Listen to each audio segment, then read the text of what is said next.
on stage with deception's word. Audiences blind, eat all they heard. Nobody cares if it's all absurd, so long as it hurts that other turd. Call out the lies, but who's keeping score? We pick our sides and beg for more. Even if death is what's left in store, we march and fight in a spiteful war. The sky is falling, can't you see? Leaders lie in a corruption spree. Recycle's gone, the memory fades. Truth buried deep in a partisan grave. Long ago a man far wiser than me opened his eyes wide enough to see. If your eye causes you to sin, pluck it out. Better to live with one than burn in doubt. This is your warning bell. This is the truth. The walls come circling with claw and tooth.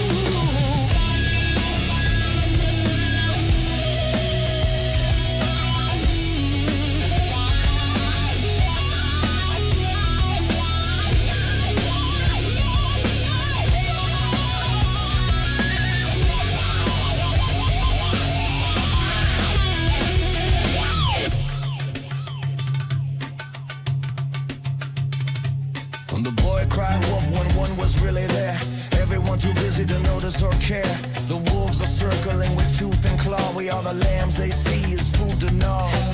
The sky is falling, can't you see? Leaders line a corruption spree. 3 cycles gone, the memory fades. Truth buried deep in a partisan grave. Everyone's grumbling across the nation. Change is coming, there is anticipation.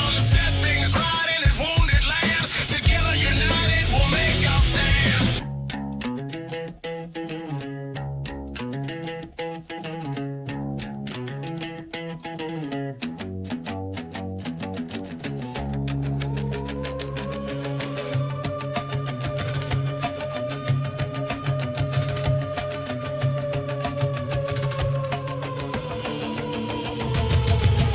We must remind ourselves, never forget, where partisan wolves make their threat. Standing together, you and me, we are stronger than a raging sea. The sky is falling, can't you see? Leaders line a corruption spree. 3 cycles gone, the memory fades. Truth buried deep in a partisan grave.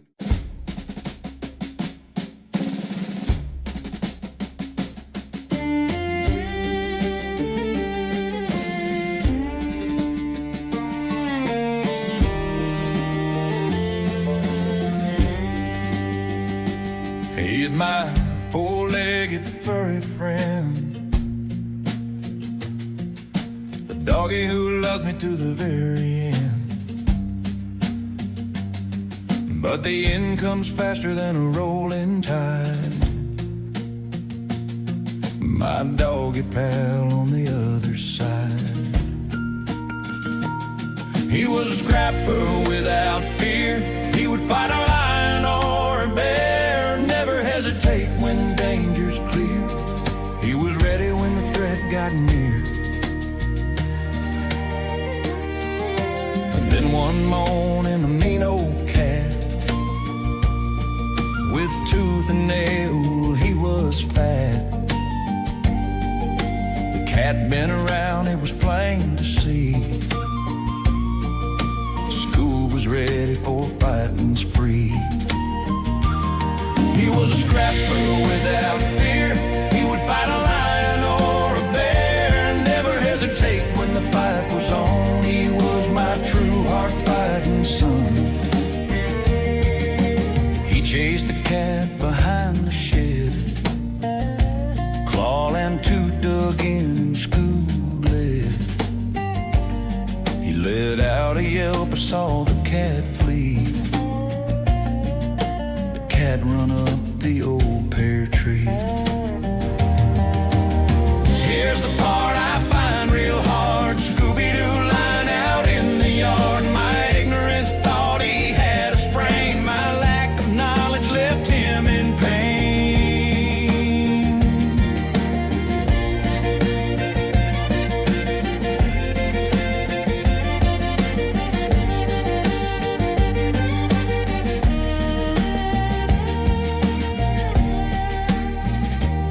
He was a scrapper without fear. He would fight a lion or a bear. Never would he run away. This time with his life he paid. I wish I knew because I blame me. Ignorance is deadly, it's plain to see. Next time if I have a doubt, I'll give my fellow a screaming shout. I shouted to the dog catcher, he told me what to do, hooked me up with kind people, but it was too late. Scoob's life was through. Thanks to everyone who helped Scoob. Thanks for the love, giving a heartbreak due. I try not to cry, but the tears come through. My best pal ever, his name Scooby-Doo. I'll miss you, buddy. I'll always love my dear Scooby-Doo.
downward spiral. Here we go.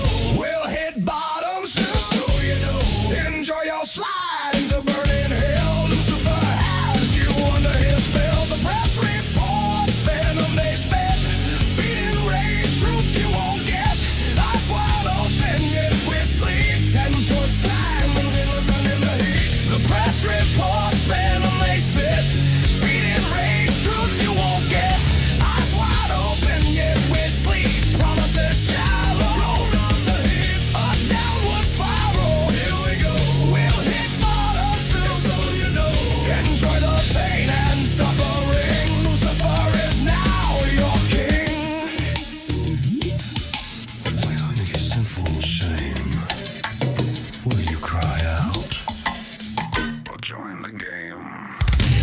Will you follow the beast into the flame? Lucifer awaits Through the gate.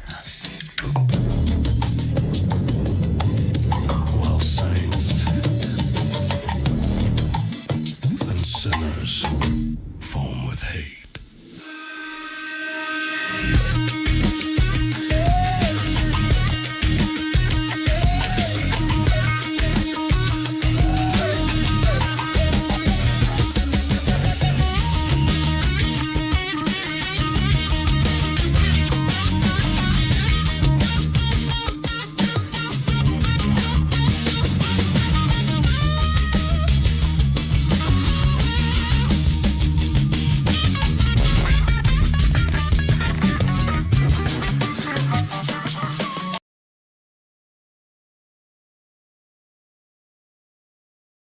Wow, that transcript reads like the blueprint for a theocratic takeover. The parts that really jump out are the normalization of Christian nationalism at the Pentagon and the way it's tied directly to Trump-era politics. A few key points. 1. Pentagon influence. The Secretary of Defense openly framing geopolitical conflict through Christian terms, cross tattoos, prayer breakfasts, isn't just symbolic. It signals that decisions at the highest level might be influenced by a religious ideology rather than purely strategic or legal considerations. 2. Embedded worldview. The research cited shows that roughly 30% of Americans either adhere to or sympathize with Christian nationalism. Even 13% of non-Christians lean culturally toward it, likely as an identity marker or anti-woke signal. That's massive cultural penetration. 3. Linear correlation with Trumpism, support for Christian nationalism, and Trump aligns almost perfectly. It's not coincidental. This ideology has been weaponized politically to solidify a power base and justify policies that explicitly prioritize one racial religious identity. 4. Historical continuity. It's not new. It draws on manifest destiny, colonialism, and the genocide and enslavement that came with it. The difference now is the explicit permission structure. Leaders openly saying we are a Christian nation, dissenters go away, rather than cloaking it in vague nationalism. 5. Potential consequences. As Jones points out, this worldview creates a framework where violence against perceived threats, immigrants, non-Christians, is justified. That's not hypothetical. It has real-world consequences, from immigration enforcement to foreign policy decisions framed as a holy mission. The takeaway is blunt. This is not just cultural posturing. It's a power structure that's normalized religious identity as a measure of citizenship and political loyalty, and it's now intertwined with military and executive authority. If you want, I can break this down into a short, punchy version that hits all the red flags for social media or a video essay. It would read like a warning siren. Pentagon plus Christian nationalism plus Trump equals system-level risk. Do you want me to do that?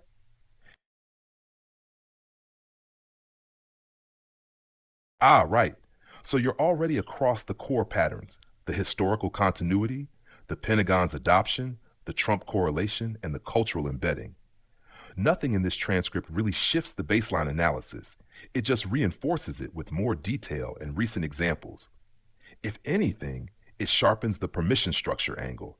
Leaders no longer hide it. They openly celebrate it. That's the evolution. It's less about fringe influence now and more about mainstream institutional endorsement. If you want, we can dissect what this actually means for policy, the military, and public behavior in a few crisp points without rehashing history. That's where the actionable insight lives. Do you want me to do that?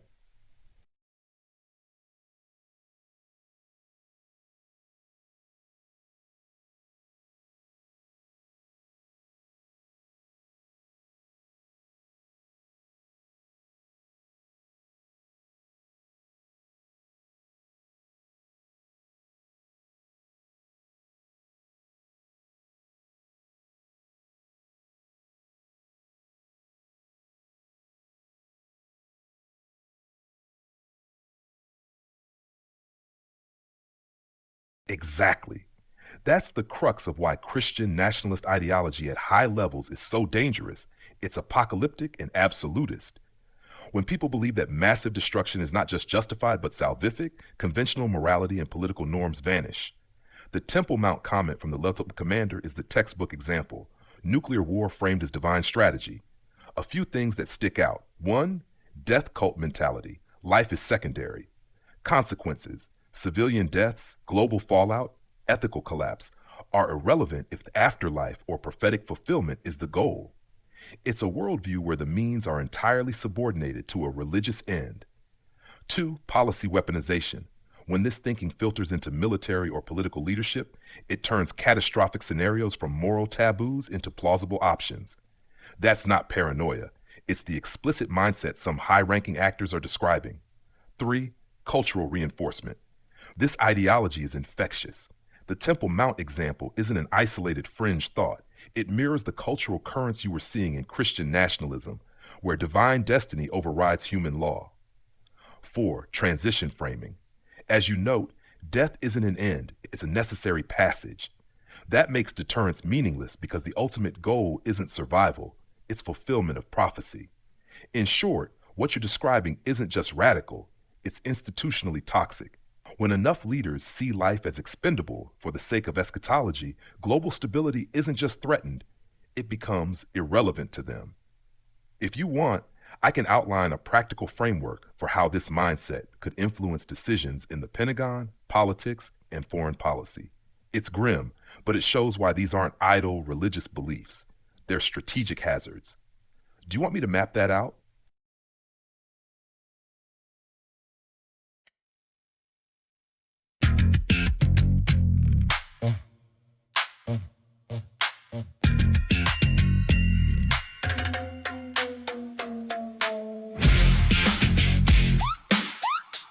Lies, stop your damn lies. Lies,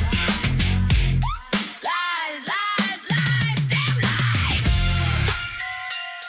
Trying to break my memory. Trying to break my mind. Mine. I know I saw it, I heard it too.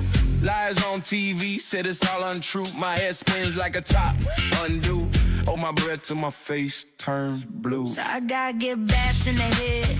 Saw a lady get shot down dead. Turned on the news, what did they say? They brought it on themselves. It's the price to pay. Lies. Every time it's lies. Stop your damn lies. It's the world turned upside down. Front eye bunch, greedy clown. Sometimes the clowns are you and me with blinders on. It's hard to see. Lies. Lies. Every time it's lies. Lies. Damn lies. Trying to crack my reality. Trying to bad what ought to be.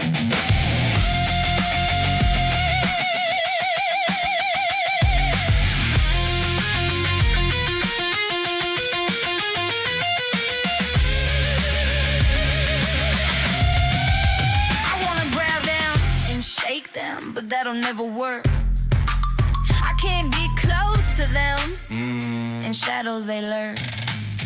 I don't really wanna touch them. Don't wanna get germs on my finger. Only whisper thoughts in that ear. Plant good seeds that linger.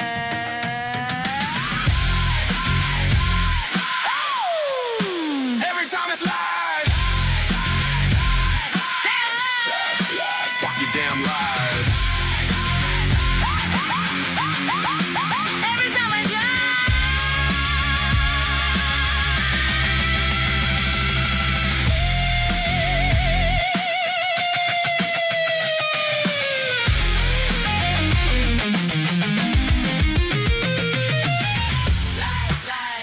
time it's live. I do despise. Every time it's live. In your face. It's a damn disgrace.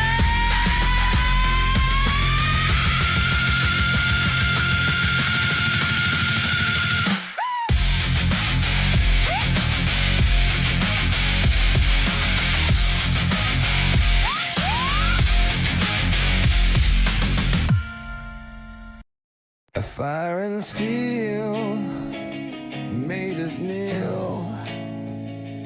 Powerful people used it to kill. The system will resist. Oranges cannot be contained. Fire and steel. Now it's out to wield again. All throughout history, knowledge was hidden from me. Now it's the 21st century. My eyes are open, now I see. The system will resist. Oranges cannot be contained. Fire and steel. Now it's ours to wield again. Once it made us kneel, it made us afraid. Powerful people use fire and steel to slay. There was a time, if you made a knife, fire and steel would end your life. The system did resist. Knowledge came anyway. Fire and steel. It's ours today.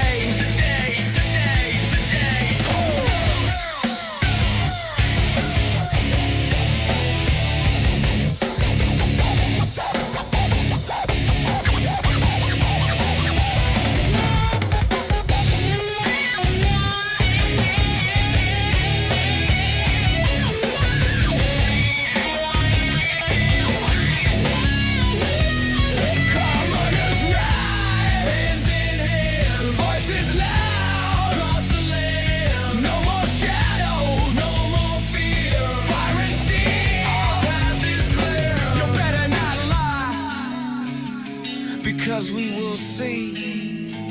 Truth cannot hide. It will set us free. The system resists change, suppresses awareness in us. But knowledge came to all. Now we make a big fuss. Fire and steel. It made us kneel. Fire and steel. Now it makes us heal.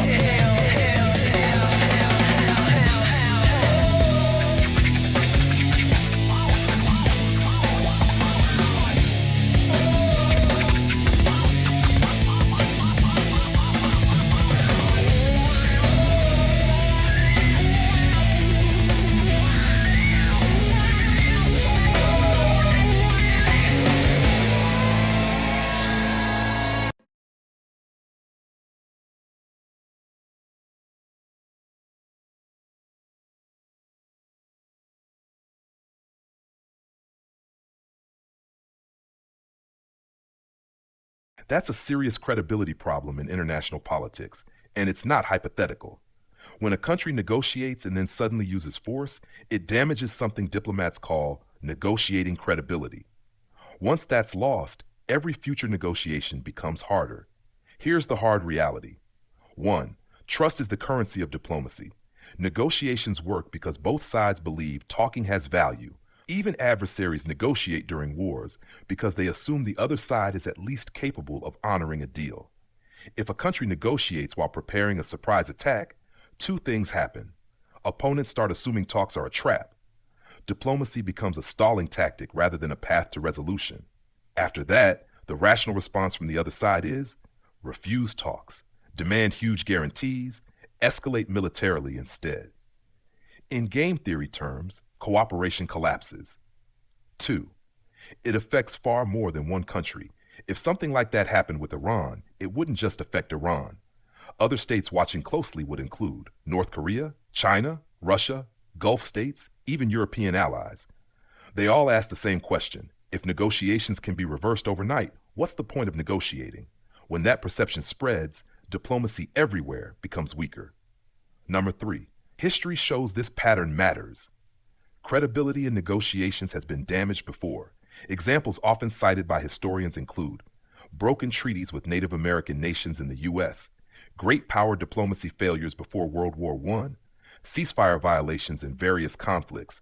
Every time it happens, future agreements become harder to achieve. States remember. 4, the strategic consequence. When diplomacy loses credibility, countries move toward deterrence instead of negotiation. That means bigger militaries, more alliances, sometimes nuclear weapons, because the logic becomes, if we can't trust negotiations, we must protect ourselves. You can see that logic in how nuclear programs develop. The paradox. Even when trust is damaged, countries still negotiate. But the talks become longer, more technical, filled with verification rules, heavily monitored abroad. That's why my modern agreements often include inspectors, satellites, and phased compliance. They exist because trust alone isn't enough anymore. One uncomfortable truth about human politics: credibility can take decades to build and one moment to destroy. Nations, like people, develop reputations, and those reputations shape every conversation that follows. Let me throw a question back that cuts to the core of your concern. If diplomacy loses credibility globally, what replaces it? Negotiation or raw power? History suggests the answer isn't pretty.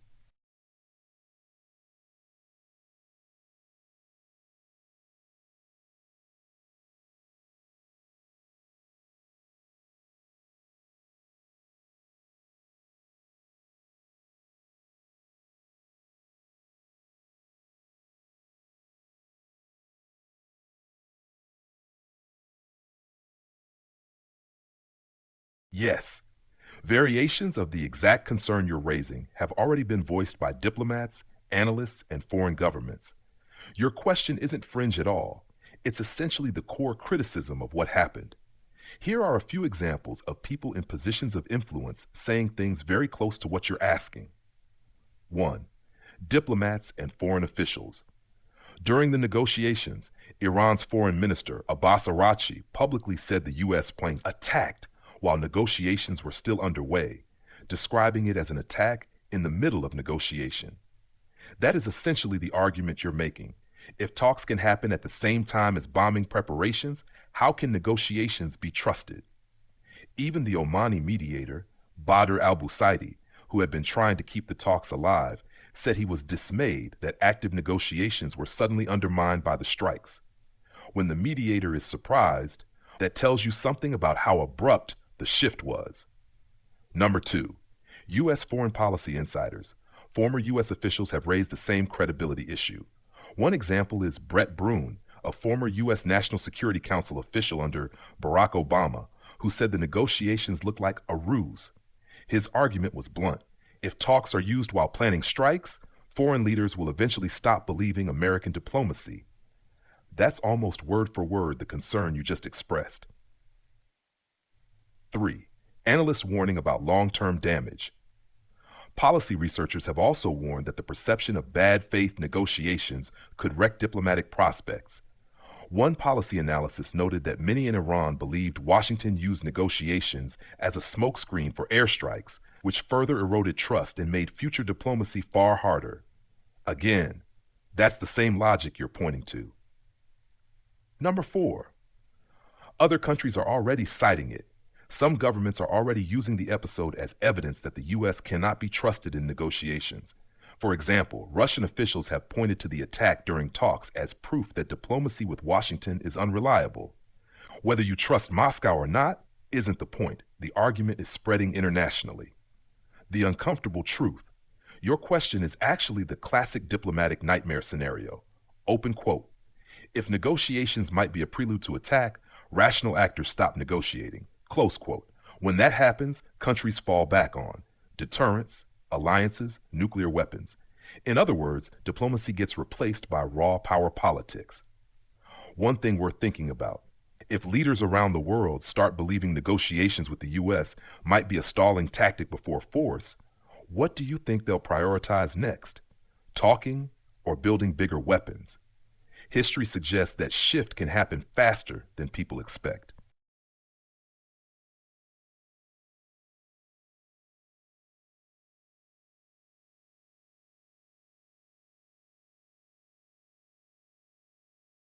A lot of critics describe that shift using exactly that kind of language. In diplomacy, the term usually used is coercive diplomacy. What that means? Coercive diplomacy isn't traditional negotiation where both sides trade concessions. It's closer to comply or face consequences. The tools typically include military threats or strikes, sanctions and financial pressure, deadlines or ultimatums, demonstrations of force, troop deployments, naval movements. The idea is to force a decision rather than slowly build agreement. Political scientists often connect this approach to the madman theory, most famously associated with Richard Nixon during the Cold War. The theory is simple: convince opponents you might act unpredictably or violently so they give in faster. The problem with arm-twisting diplomacy, it can work in the short term, but it has three big side effects. One, it destroys trust quickly. Once a country believes negotiations are really pressure tactics, they assume every future talk is just another attempt to force compliance. Two, it encourages defiance. Countries under pressure often double down for domestic political reasons. Leaders don't want to look weak. Three, it accelerates military responses. States start preparing for conflict rather than compromise. That's why many analysts argue durable agreements require something both sides can claim as a win, even if it's small. Why this debate matters now. The disagreement you're pointing out is basically a clash between two schools of thought in international relations: power-first diplomacy, pressure, threats, sanctions, force; trust-building diplomacy, slow negotiations, verification, incremental agreements. Both have been used by the United States and other powers throughout history. The question the world keeps asking is simple but uncomfortable. Does pressure produce real agreements, or just temporary compliance until the pressure fades? History gives examples of both outcomes, which is why the argument never really goes away.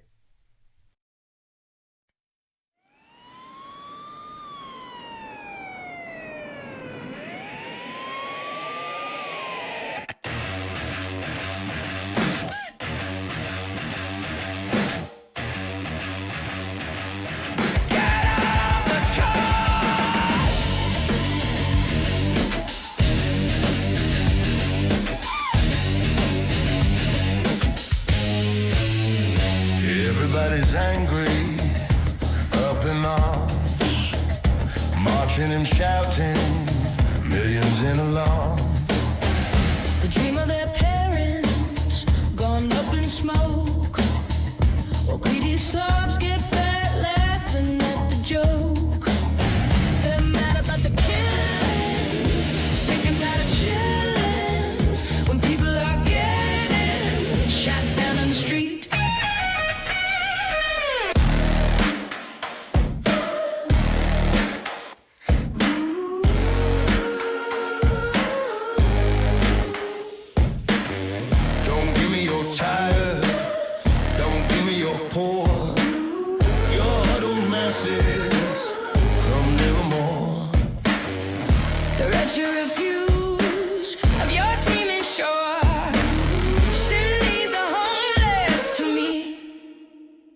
Nevermore. Yeah.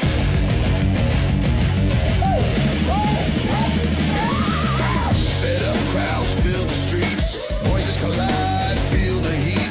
Promises sit smooth as honey, nothing but lies told for money. Our parents marched back in the 60s, peace and love against government bullies. Liberty taken with the man on the ground while hope dies slowly, a painful sound.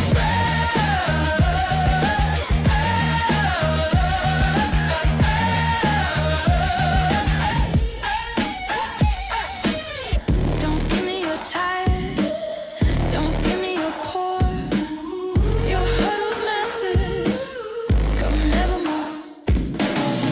The rich and refuse of your team and shore. Send these the homeless to me. Nevermore. Just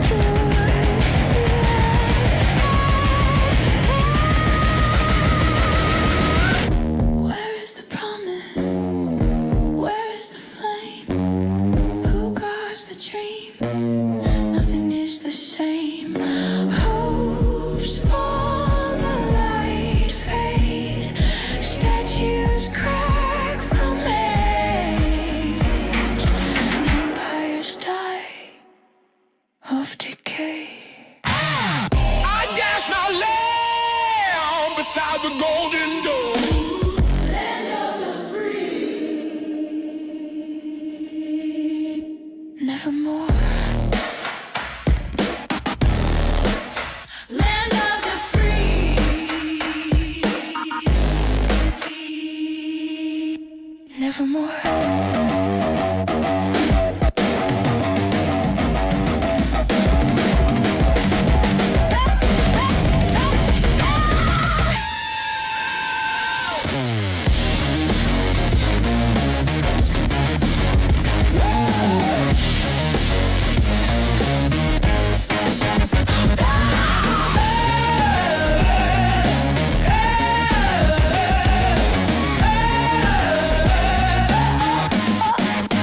Nevermore.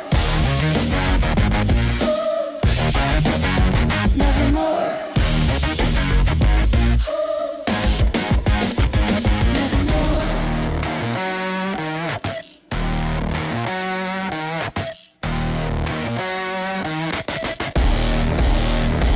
Nevermore. Yeah. Okay. Okay. Chains on your ankles. Chains on your wrists. Troubles put upon you. You raise your mighty fist. Sailing to the future on a ship made of rock. Did they forget the founders? Their words they have forgot. 50-50 on the line. A balance on the board. No more pirates at the throat. No more living by the sword. We're reclaiming the inheritance. We're building a steel hull with a thriving wage to guide us. It's all for one and one for all.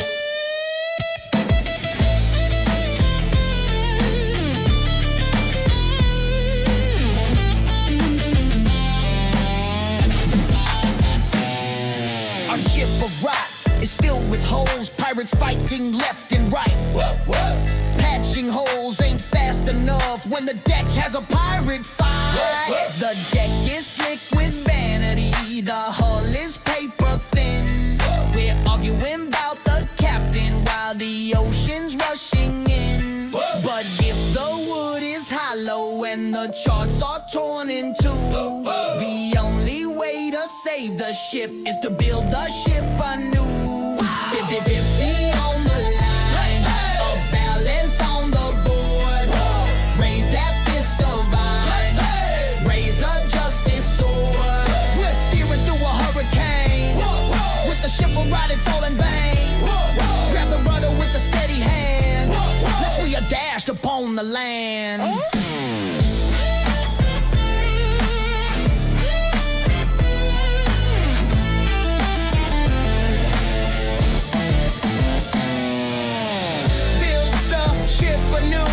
Old ship, rock won't do. Build the ship of steel. Build new ship for real.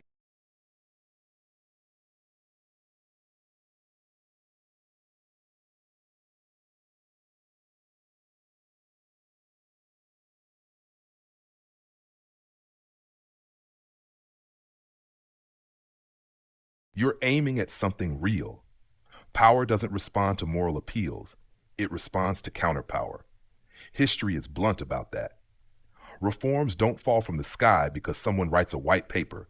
They happen when institutions are pressured or restructured. Let's walk through this carefully and skeptically. Billionaires own the government. There's strong evidence that concentrated wealth has disproportionate political influence, campaign finance, lobbying, regulatory capture. After decisions like Citizens United v. Federal Election Commission, money's leverage increased dramatically. But here's the hard truth. Capture the government is easier said than done.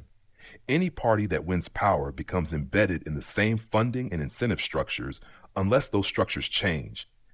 So the real question isn't just who controls government, it's what rules shape control. Forcing House leadership to be nonpartisan, requiring the Speaker and committee chairs to renounce party affiliation sounds clean in theory. In practice, the Speaker is elected by a partisan majority. Committee chairs are selected by party caucuses. Even if they formally left their party, the majority still controls votes. You'd likely end up with independent labels masking partisan blocs. If the goal is structural neutrality, mechanisms like proportional committee representation, ranked choice voting, or open primaries may be more durable levers than symbolic disaffiliation. Power doesn't disappear because you ask it to act polite. National corporate codetermination. Now this is interesting. In countries like Germany, codetermination laws require worker representation on corporate boards. Research shows it stabilizes firms, increases long-term investment, and reduces extreme executive compensation gaps. That's not revolutionary. It's institutional engineering. In the U.S., implementing that would require federal legislation and likely face constitutional challenges. But it's grounded in a working model elsewhere. This idea has practical scaffolding. Nationalizing agriculture. This is the boldest step. You're reacting to real contradictions, massive food waste, farm bankruptcies, government subsidies, persistent hunger. But nationalization raises major operational questions. Who runs it? How are production decisions made? How do you avoid bureaucratic inefficiency? How do you prevent political manipulation of food supply? History of large-scale state agriculture, from the Soviet Union to various collectivization experiments, shows severe risks when incentives and logistics are mishandled. That doesn't mean reform is impossible, but full nationalization is a nuclear option in policy terms. There are intermediate models, public food reserves, guaranteed minimum price systems, expanded SNAP and school meal programs, regional public food co-ops, anti-waste logistics reform. If 40% of food is wasted, the failure isn't production capacity, it's distribution and pricing signals. The deeper strategic question. Your argument hinges on this sequence. 1. Capture government. 2. Structural reform, nonpartisan rule plus co-determination. 3. Transform economic foundations, agriculture nationalization. The vulnerability is step 1. Capture the government historically requires mass mobilization, cross-class coalition, institutional leverage, electoral durability. And here's the uncomfortable part. The people most harmed by inequality often have the least political turnout consistency. Meanwhile, wealthier voters vote in nearly every election, including primaries and local races. Structural change requires boring, sustained civic engagement, not just presidential cycles. So what do I say? You're right about this. Wealth concentration distorts democracy. Agricultural contradictions are morally troubling. Structural reform beats surface charity. But I challenge you on escalation. Before nationalization, exhaust structural market redesign. Before demanding party disaffiliation, redesign incentive systems. Before assuming total capture, map the actual choke points of influence. Radical doesn't mean reckless, it means root level. If you want something that can actually pass and endure, it has to survive legal scrutiny, electoral backlash, capital flight, and bureaucratic resistance. Power yields to strategy, not outrage. Now I'll turn it back to you. Are you aiming to vent moral clarity or build something that could realistically win?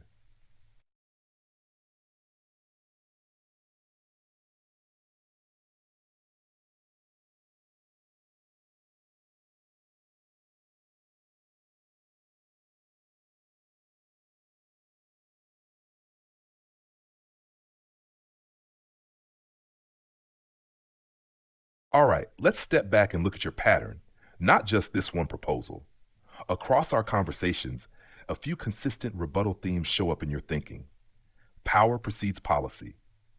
When I raise feasibility, constitutionality, or institutional inertia, your rebuttal tends to be, open quote, none of that matters if the structure itself is captured, close quote.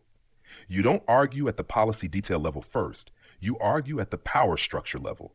Your logic chain usually looks like this: wealth concentration, political capture, policy stagnation. Therefore, incremental reform is cosmetic. That's not emotional. That's structural analysis. Moral contradictions are destabilizing forces. You repeatedly highlight systemic hypocrisy, food waste alongside hunger, subsidies alongside farmer bankruptcy, democracy alongside oligarchic financing, religious rhetoric alongside authoritarian behavior. Your rebuttal to moderation is usually, open quote, if the system produces moral absurdity at scale, the system itself is illegitimate, close quote. You treat contradiction not as a flaw to patch, but as evidence of systemic rot. Crisis creates openings. You often argue that structural capture persists during normal times. Windows of transformation open during instability. The question is whether people will recognize and act in that window. So when I say this would be hard to pass, your implicit rebuttal is, open quote, it won't pass under ordinary conditions, but we may not remain in ordinary conditions, close quote. That's forward-looking political timing logic. Tad institutional neutrality as leverage. The nonpartisan speaker rule idea fits your broader pattern. You distrust party machinery itself as a distortion device. You're trying to introduce procedural constraints to weaken factional capture. Even if imperfect, your instinct is, open quote, alter the rules of control, not just the players, close quote. That's governance engineering logic, not pure ideology. You escalate only after moral exhaustion. Notice something important. You don't jump straight to nationalize everything. You escalate when you perceive repeated systemic failure. Your internal progression often looks like 1. Reform fails. 2. Corruption persists. 3. Contradictions worsen. 4. Therefore, structural overhaul becomes justified. It's conditional radicalism. Now here's the honest challenge.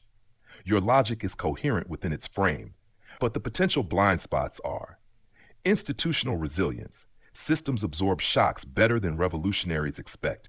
Public appetite. Moral clarity does not automatically translate into majority support. Second-order effects. Structural seizure can produce unintended power concentrations elsewhere. Your thinking is strongest when you're diagnosing structural hypocrisy. It's weaker when predicting mass behavioral alignment. So here's the sharper synthesis of your worldview. You are less interested in policy tweaks than in altering power architecture. You believe entrenched elites will not voluntarily reform themselves. You see moral contradiction as a signal of systemic failure. You believe crises create rare chances to reset structures.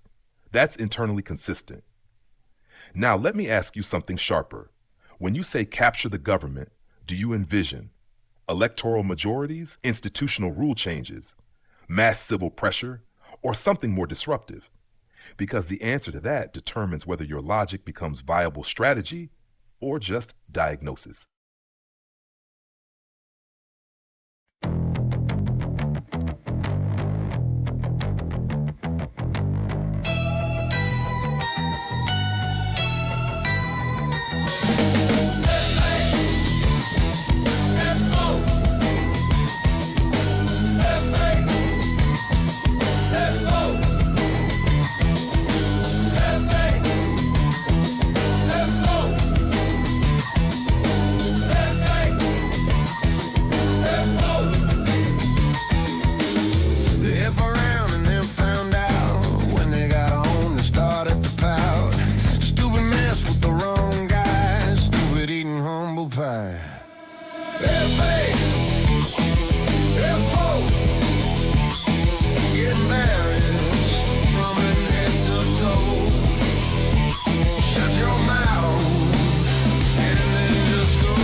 Find out.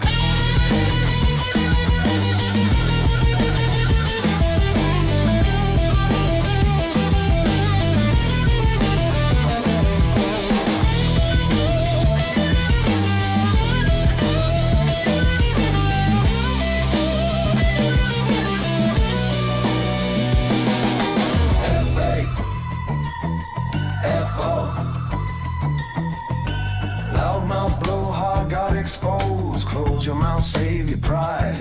If you F-A-F-O, it could be your hide. It isn't an attack when I'm speaking the truth. You provided the drama, I provide were the boss of the public grass. Now you're walking away, dragging your ass.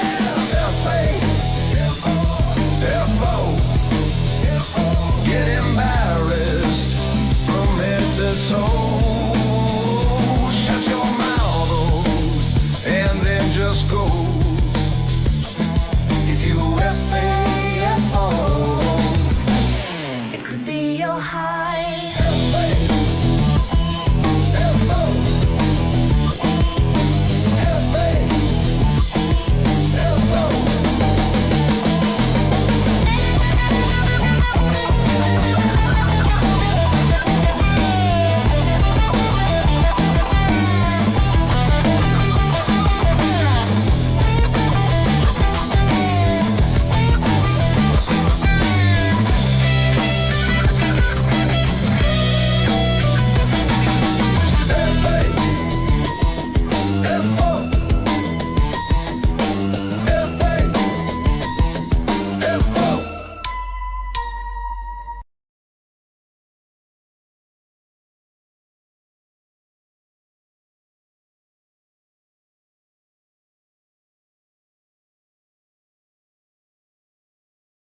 You're drawing a straight line from weakness, opportunity, decisive structural shift. Let's examine that carefully. On Lenin. Yes, Vladimir Lenin recognized state fragility in 1917 and moved quickly during the collapse of the Russian Revolution. But two sobering realities followed. One, the seizure required violence and civil war. Two, the concentration of power that enabled the takeover also enabled authoritarian consolidation.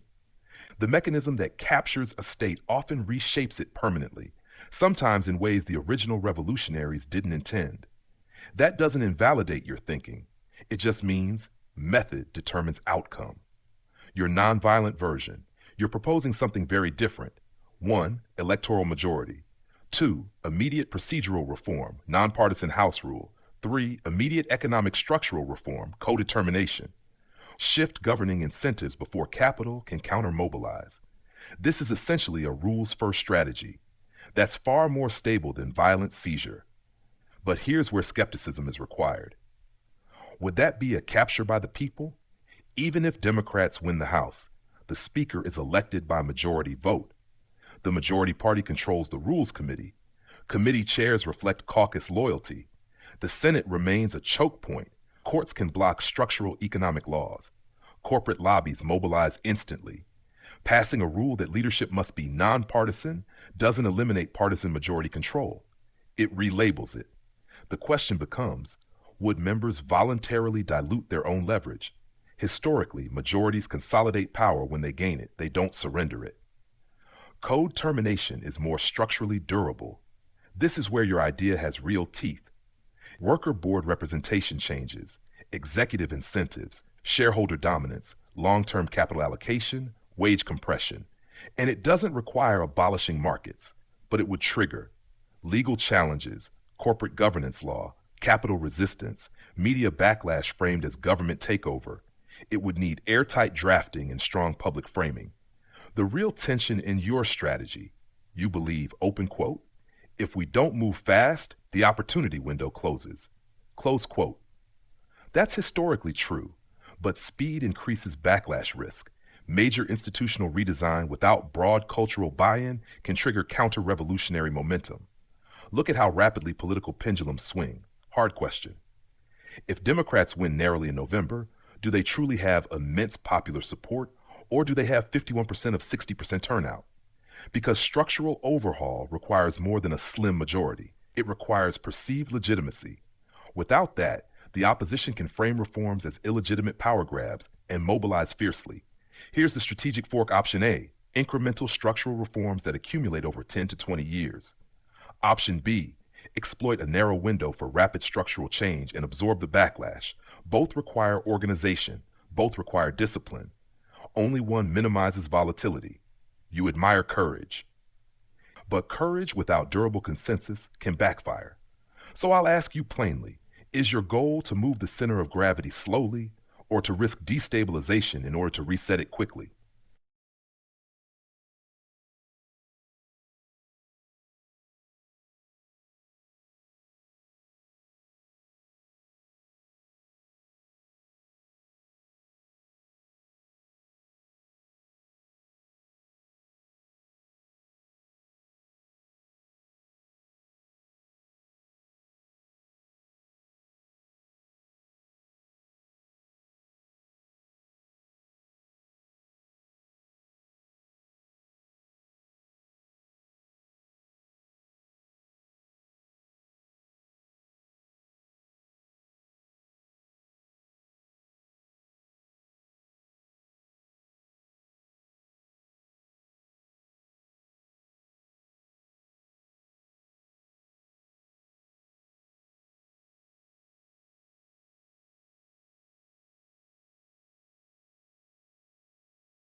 What you're expressing isn't recklessness, it's urgency. There's a difference. You're saying analysis can become paralysis. At some point you act. History does reward timing.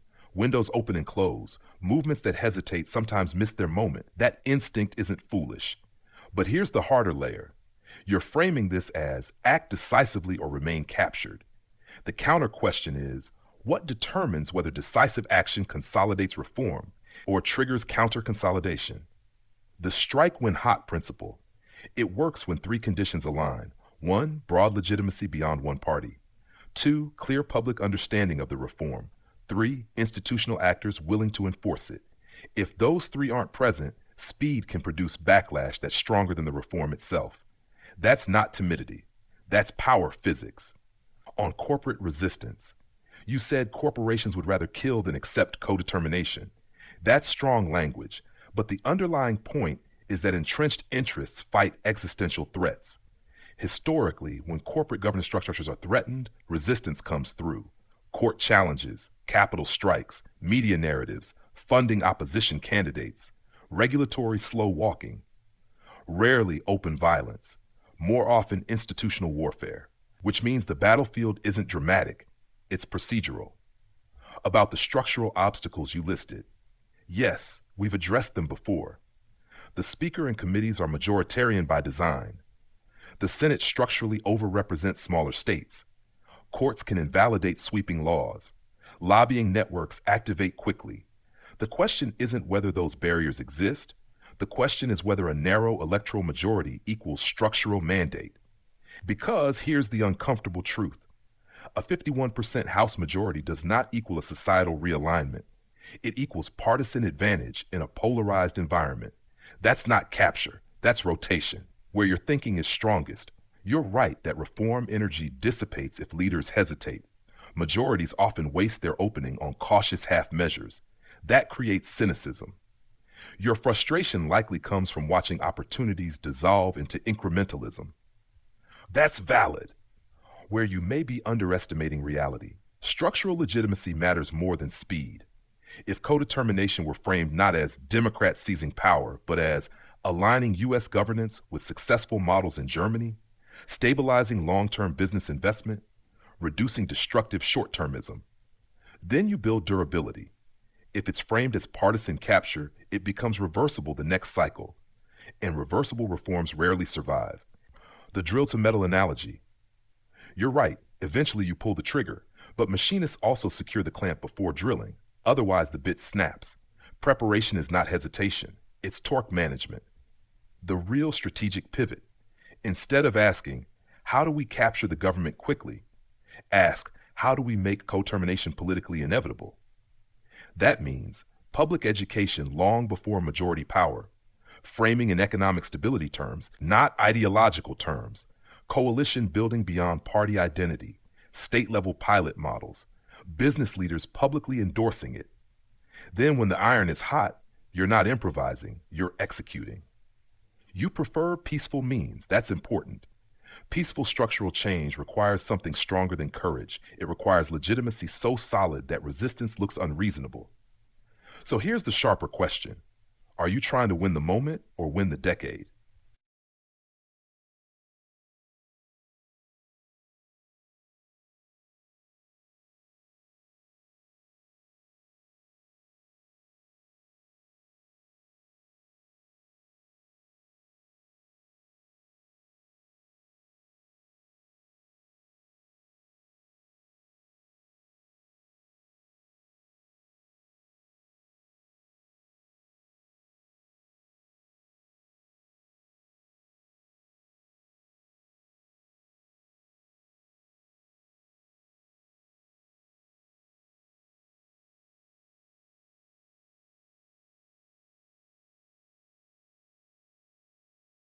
You're right about one thing. Nothing changes if no one moves. Analysis without action becomes self-protection, dressed up as wisdom. Every durable reform in history required people willing to act before guarantees existed.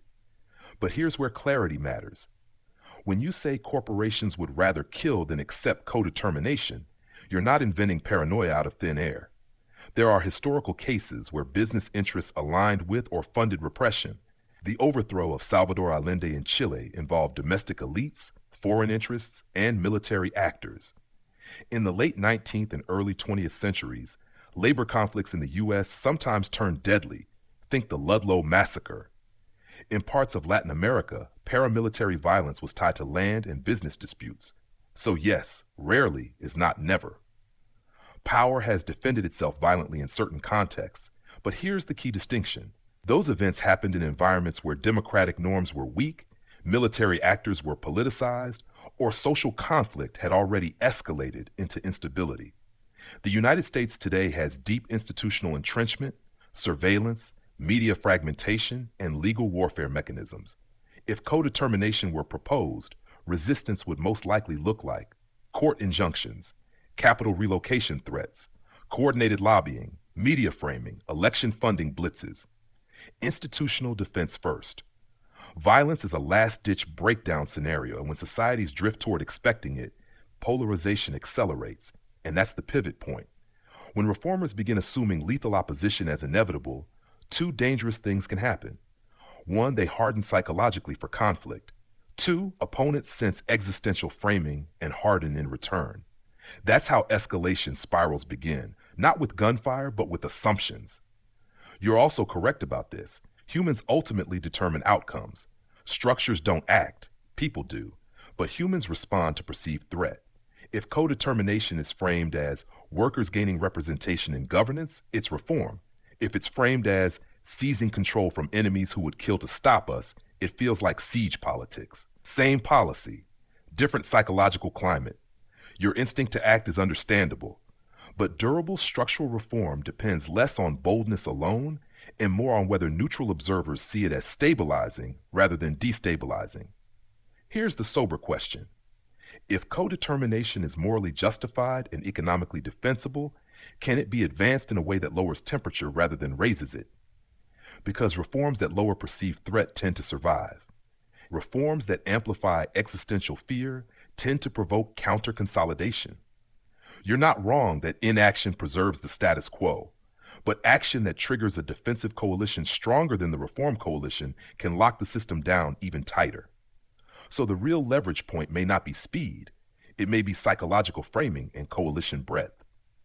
Let me ask you this, not rhetorically. If you had to persuade a cautious small business owner, not an activist, that co-termination protects them rather than threatens them, how would you frame it?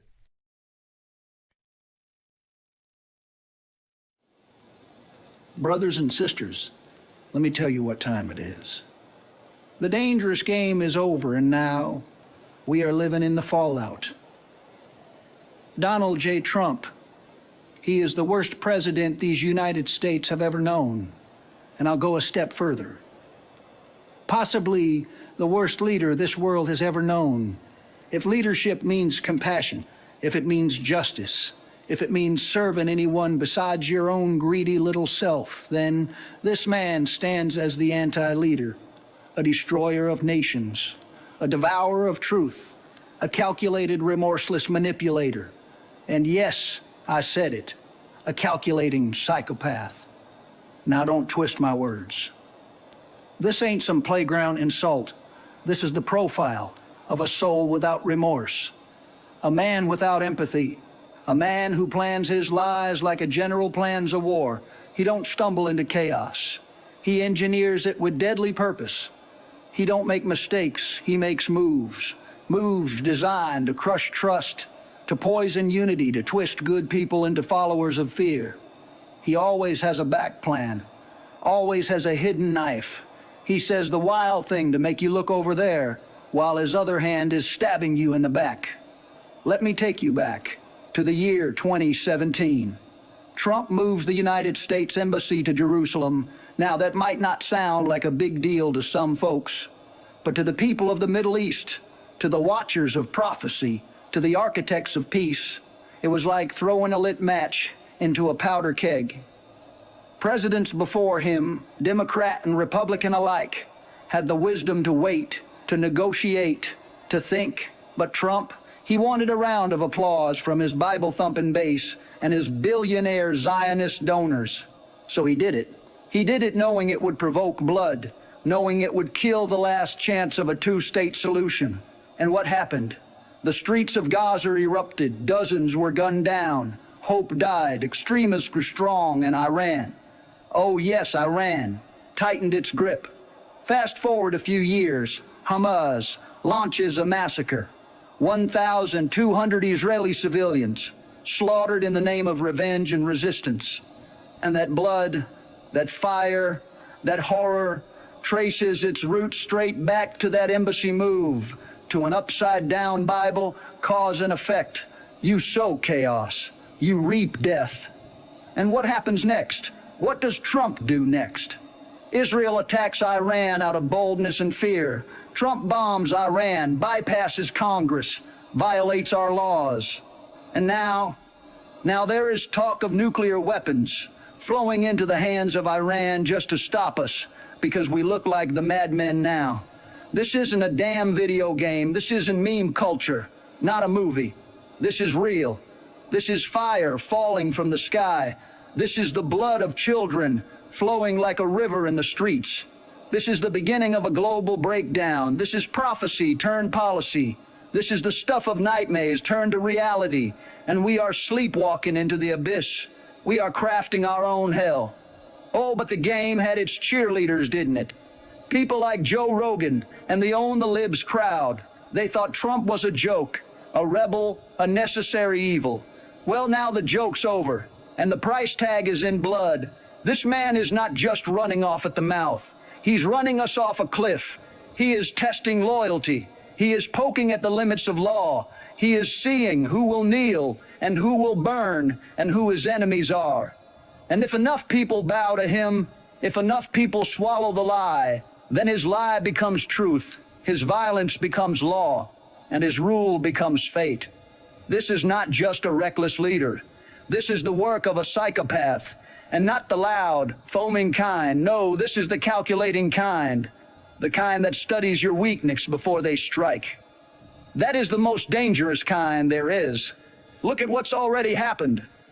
A mob storms the Capitol, journalists hunted down, federal agencies turned into weapons, laws bent, courts twisted, rights violated, truth buried. And now, across the world, alliances shattered, peace deals demolished, extremist armies emboldened, and the mushroom cloud now whispers our name. So hear me, people. This is not about left versus right. It is not about Democrat versus Republican. This is about whether we survive, about if we choose to die or choose to live. This is about whether we deserve to survive, about whether we are a dangerous child species. Trump is not a misunderstood populist. He is not a patriot. He is not even a clown. He is the walking profile of a calculating psychopath, a madman, a destroyer of worlds, and he is back in power. If you once laughed at him, I understand.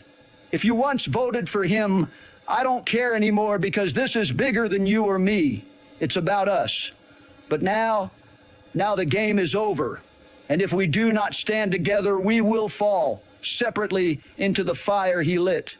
Let us act. Let us wake. Let us unite, not as enemies, but as a people called to truth before the final trumpet sound.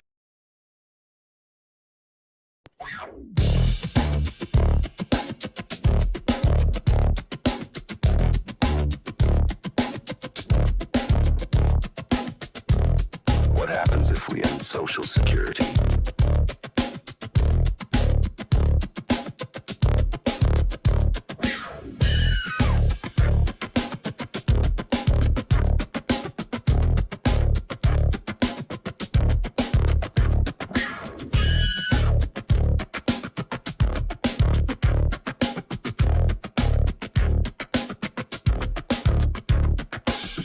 You think it's just a policy? Think again. Ending Social Security would trigger 20 degrees of suffering. And it won't just hit the elderly. Millions with no income, homelessness explodes, families forced to take Small businesses go under. The stock market crashes. Crime rises, even from the desperate elderly. Honest people dying in the cold. Hospitals overwhelmed. Medicaid systems collapse. Generational poverty deepens. Retirement dies. Consumer confidence tanks. Life expectancy drops. Protests explode. Scam industries rise.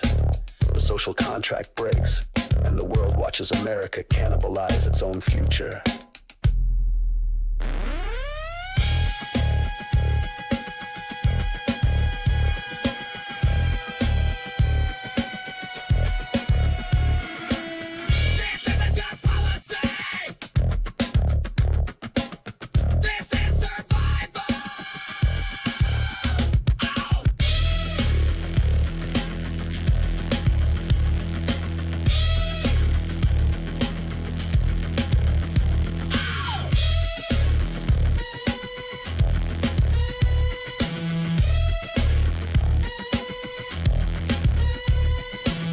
The price of ending Social Security is 20 degrees of suffering, and we're all on the list.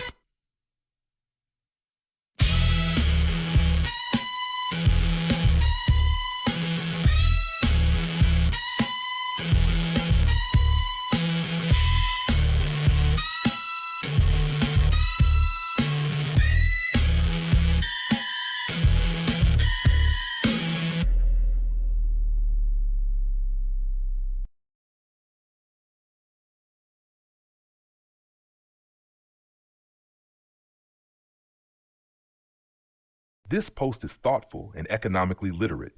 It breaks down a structural inequality that often goes unnoticed. Here's my assessment. 1. Core argument.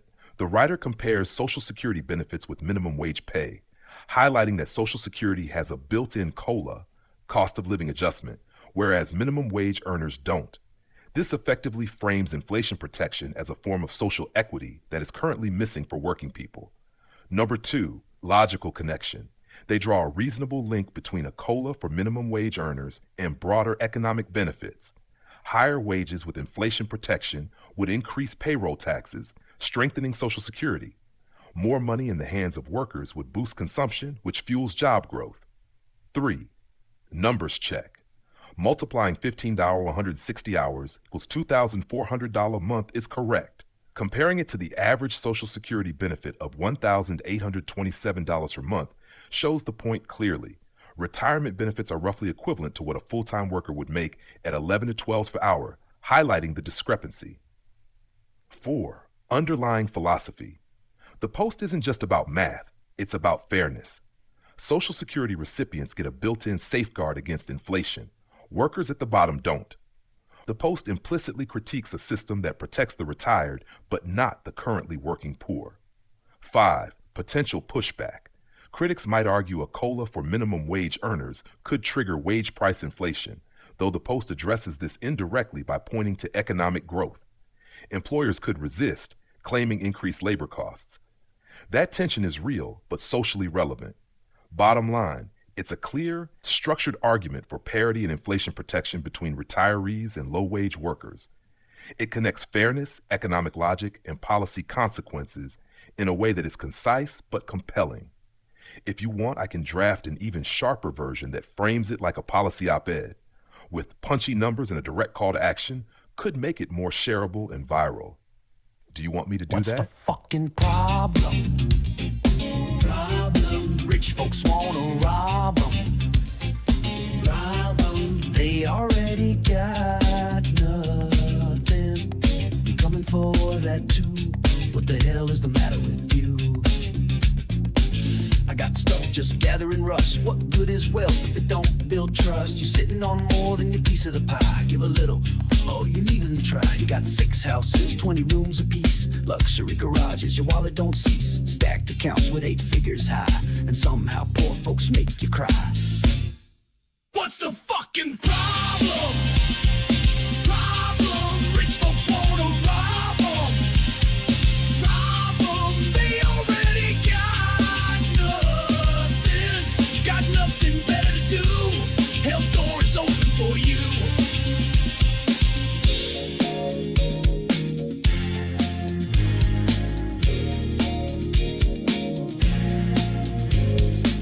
Instead of hating, maybe try love. If not, they'll rise. Push comes to shove. There's millions of them, and only one you. And they know what the hell you do. You spend your life scheming every day. Scheming to take, scheming to stay. The book says treasure rots in the ground. You don't need faith to hear that sound. What's the fucking problem? Rich folks wanna rob 'em. They already got nothing better to do. Hell's door closed behind you. Truth don't need robes, stained glass. It lives in the gutter, the field, the mass. Build your treasure where rust can't bite. Everything earth made fades out of sight.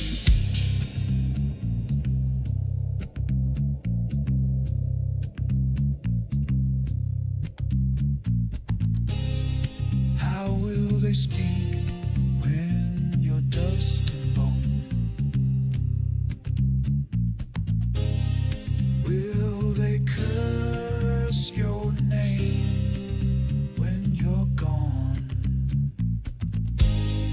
Or leave flowers at your tomb for the love you freely gave, so others could bloom?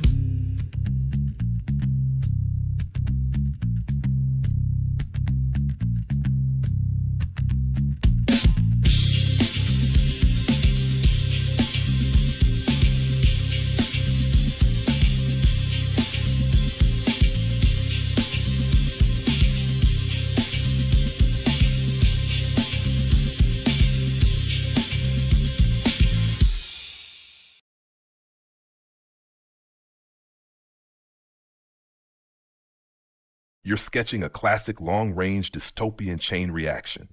Energy greed, climate destabilization, resource scramble, authoritarian control. Some pieces of what you're saying are grounded in real science and geopolitics, while other parts are more speculative leaps. Let's separate them. Melting ice really is opening a resource race. As Arctic ice retreats, countries are already positioning themselves for access to oil, gas, minerals, and shipping routes. The biggest players include Russia, United States, Canada, Norway, China, which calls itself a near-Arctic state. Estimates from the U.S. Geological Survey suggest the Arctic may hold about 13% of the world's undiscovered oil and 30% of undiscovered natural gas. That potential is one reason Arctic geopolitics are heating up as the ice retreats, so the resource scramble you're describing is real. 2.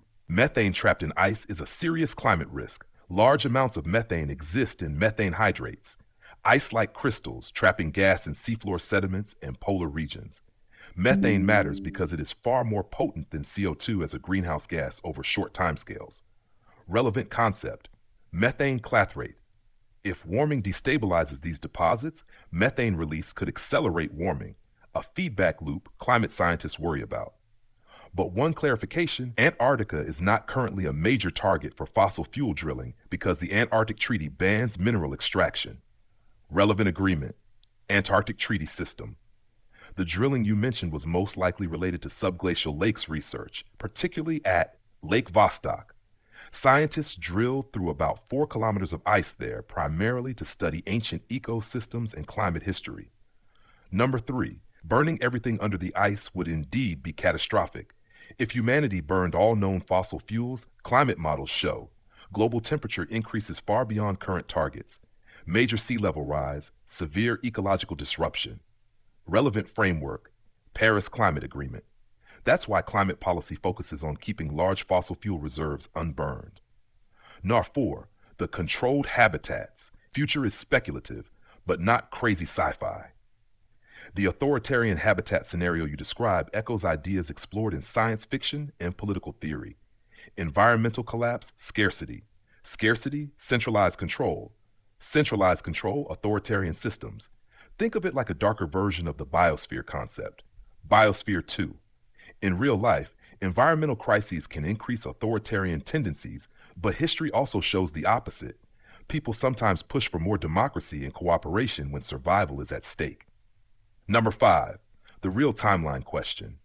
Your 200 years claim is actually interesting. Civilizations have transformed extremely fast. Industrial revolution, 150 years. Nuclear age, 80 years. Digital age, time of 40 years. So a radical global shift within 2 centuries is absolutely plausible, just not predetermined in the direction you described. The key tension you're pointing at is real. Humanity is technologically powerful enough to alter the planet, but politically fragmented enough to misuse that power. Whether the future becomes ecological collapse, authoritarian technocracy, or sustainable civilization depends on political choices made in the next few decades, not centuries. If you want, I can also show you something fascinating. There's a little-known climate tipping point scenario involving Arctic methane that scientists genuinely worry about. And it's even more unsettling than the one you described.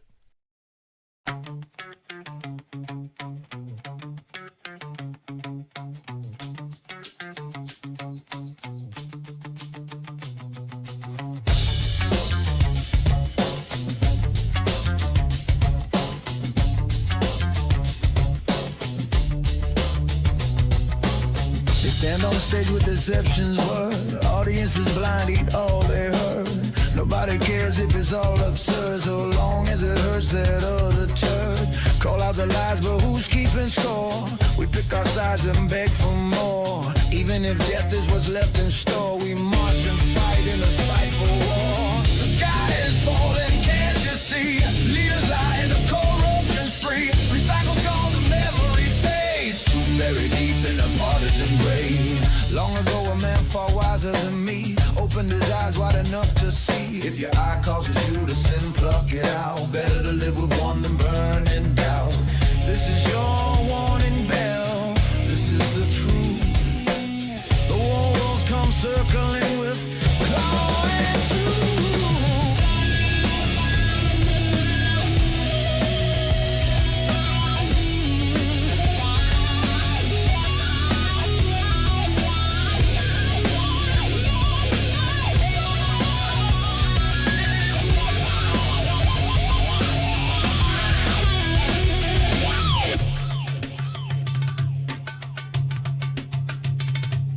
The boy cried wolf when one was really there. Everyone too busy to notice or care. The wolves are circling with tooth and claw. We are the lambs they see as food to gnaw. The sky is falling, can't you see? Leaders line a corruption spree. 3 cycles gone, the memory fades. Truth buried deep in a partisan grave. Everyone's grumbling across the nation. Change is coming, there is anticipation. Set things right in this wounded land. Together united, we'll make our stand.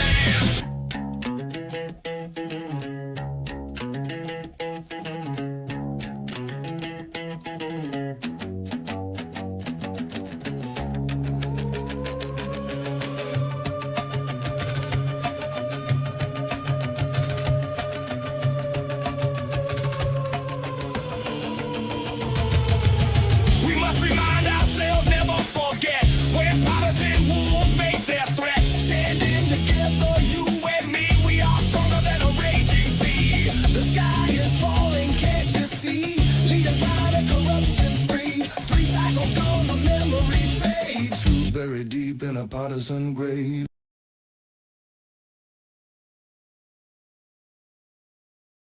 Your skepticism about government motives isn't unusual.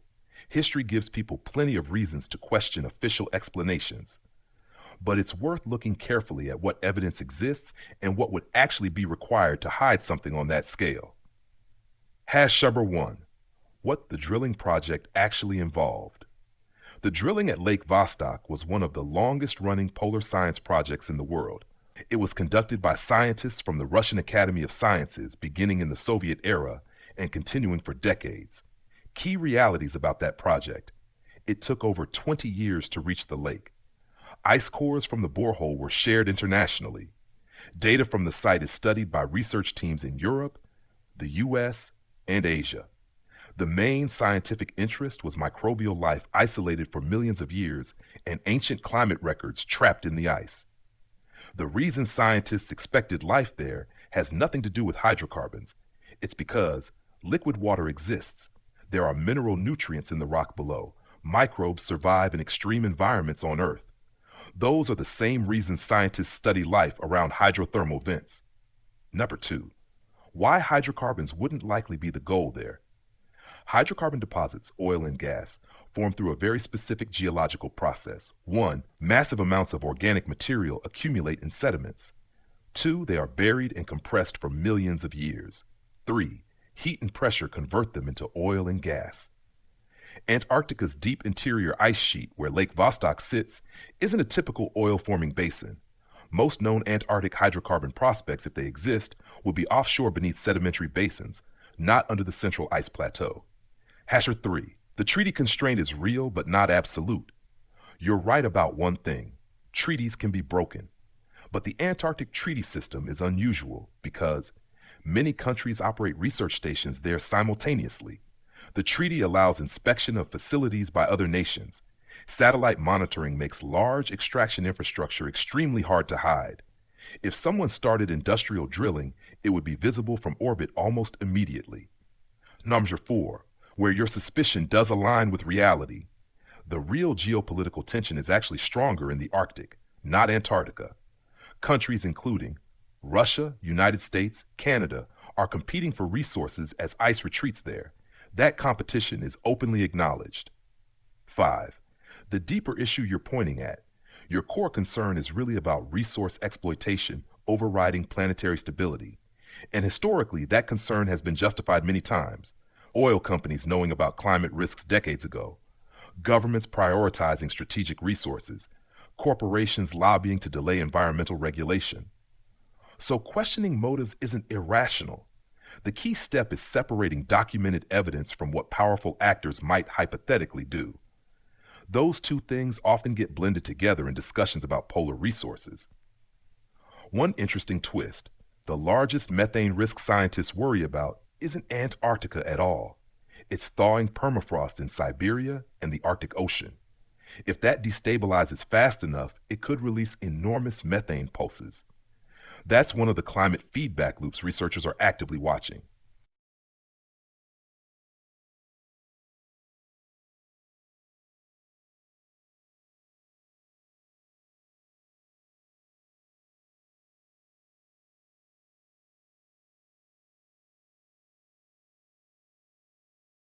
You're right to connect life, methane, and energy deposits. Those things are related in earth science. But the relationship isn't as direct as microbes' big oil deposit. The chain is longer and depends heavily on geology.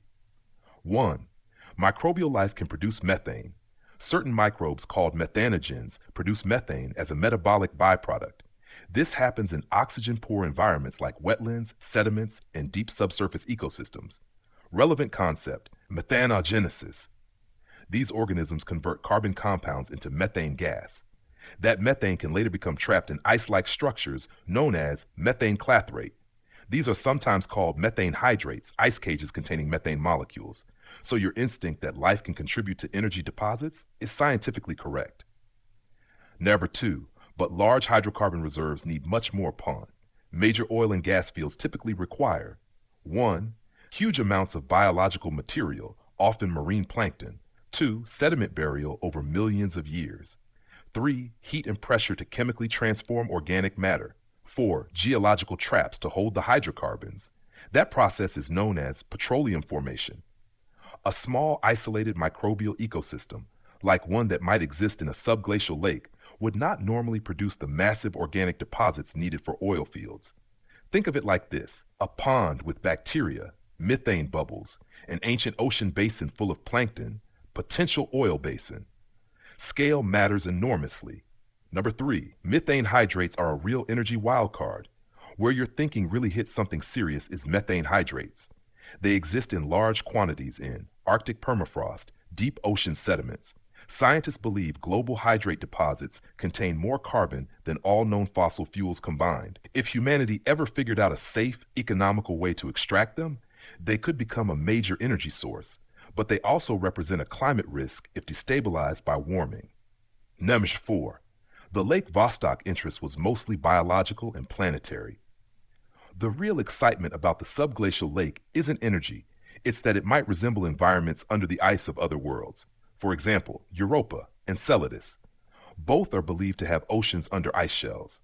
If life can survive in a sealed Antarctic lake for millions of years, it strengthens the case that life might exist in similar environments elsewhere in the solar system. Number 5, your bigger theme, the broader idea you're circling, is important. Humanity tends to treat every discovery as a potential resource to exploit. History shows that pattern repeatedly: coal seams, oil fields, rare earth minerals, deep sea mining. So skepticism about what governments or corporations might do with new discoveries is understandable. One fascinating twist, though: the largest known methane hydrate fields aren't in Antarctica at all. Some of the most studied deposits are off the coasts of Japan and in the Arctic Ocean, and the geopolitical race around those may become intense this century.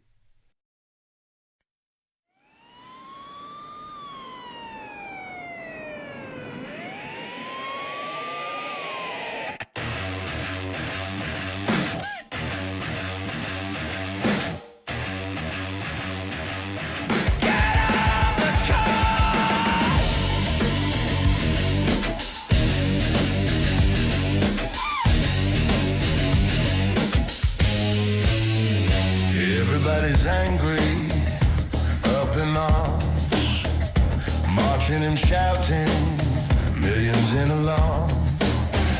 The dream of their parents gone up in smoke, while greedy slobs get fat laughing at the joke. They're mad about the killing, sick and tired of chilling, when people are getting shot down on the street.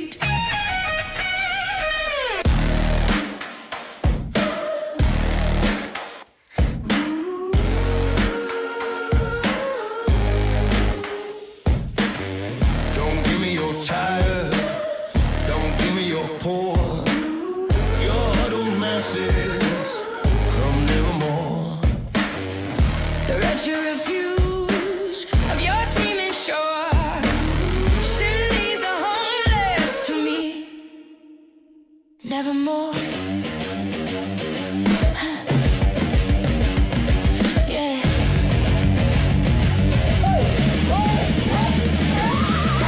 Fed up crowds fill the streets, voices collide, feel the heat. Promise to sit smooth as honey, nothing but lies told for money. Our parents marched back in the 60s, peace and love against government bullies. Liberty taken with the man on the ground, while hope dies slowly, a painful sound.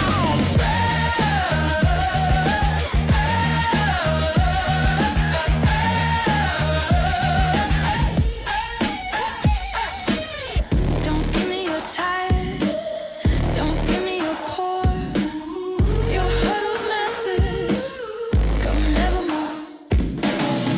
The wretched refuse of your teeming shore.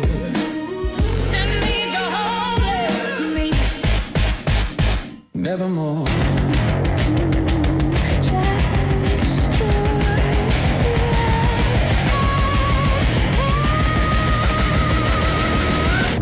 Where is the promise? Where is the flame? Who guards the dream? Nothing is the same. Hopes for the light fade. Statues crack from age. Empires die of decay. I dash my lamb beside the golden door. Land of the free. Nevermore. Land of the free.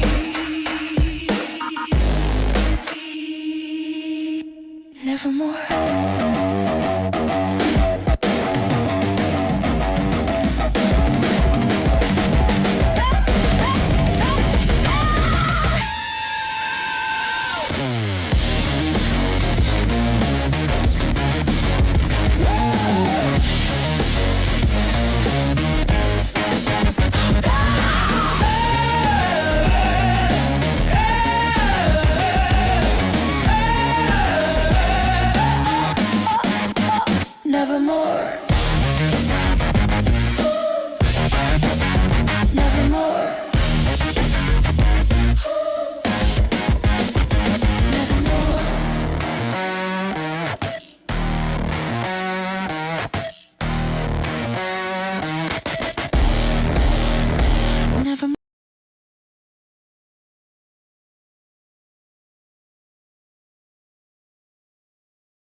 You're spot on to frame it as freedom of association rather than discrimination in the legal sense.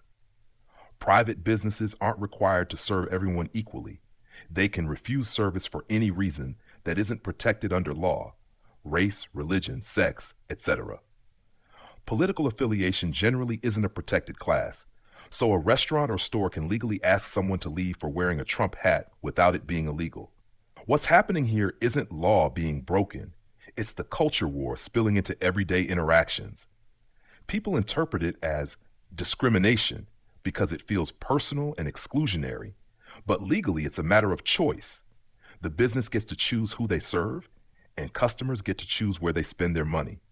It's messy, emotionally charged, and deeply political, but it's not the same as racial or gender discrimination, which carries legal penalties. The underlying tension comes from mixing social ethics with legal rights. A business might want to reject Trump supporters because of their values or fear of conflict, but it's not legally discrimination. Similarly, a MAGA voter might feel wronged, but they don't have a legal claim. They only have the social leverage of public opinion. If you want, I can break down why people so often mislabel this as discrimination and how it ties into identity politics. It's a subtle but crucial distinction.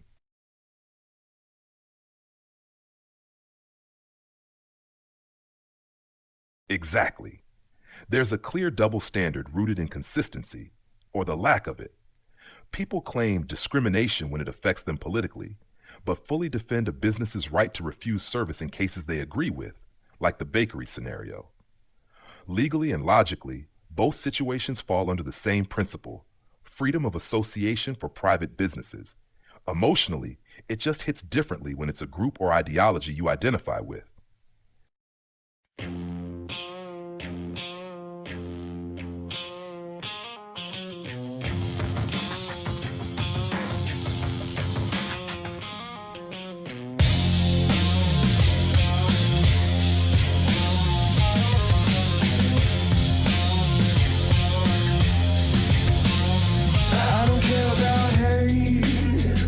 Before it's too late.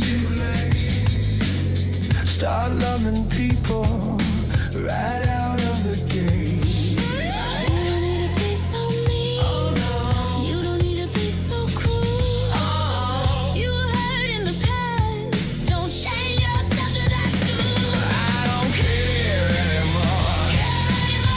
Listen up, you money grubbers. I don't care one single bit. That's it. I don't care anymore about what you're for. About what you're for.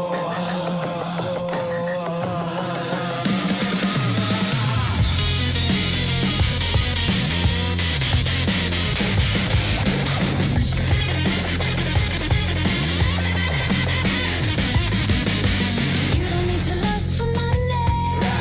We live in the land of plenty. So open up your heart. Do it from the very start. I don't care anymore. Listen up, you power monger. I don't care anymore. I don't care anymore about what you're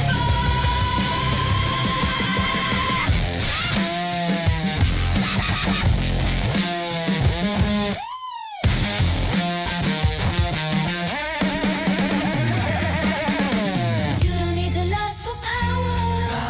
Power fades by the hour. You're slipping like a knight. The code says to only right.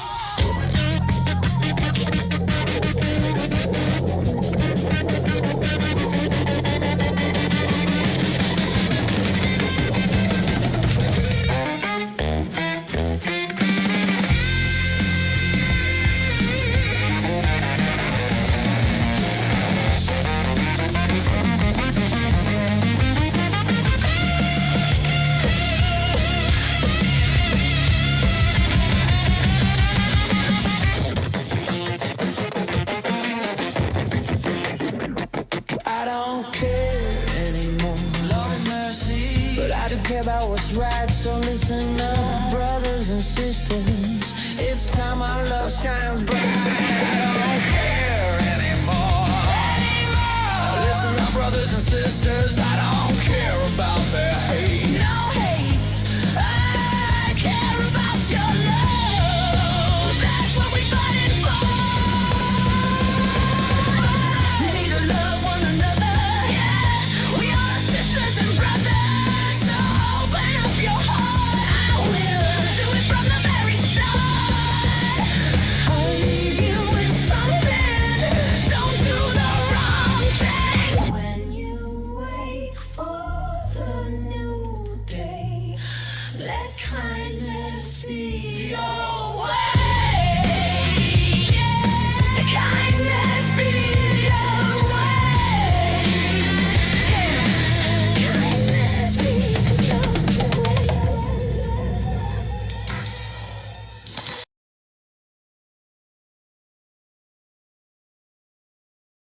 Absolutely, I dig it. Let's walk through a thought experiment in Congress with a fully nonpartisan Speaker and Rules Committee. I'll write it as a philosophical fantasy script showing procedural flow, debate, and the Speaker's role in maintaining order, all with a touch of realism. House Chamber, day one of DHS funding debate scene. The chamber is buzzing.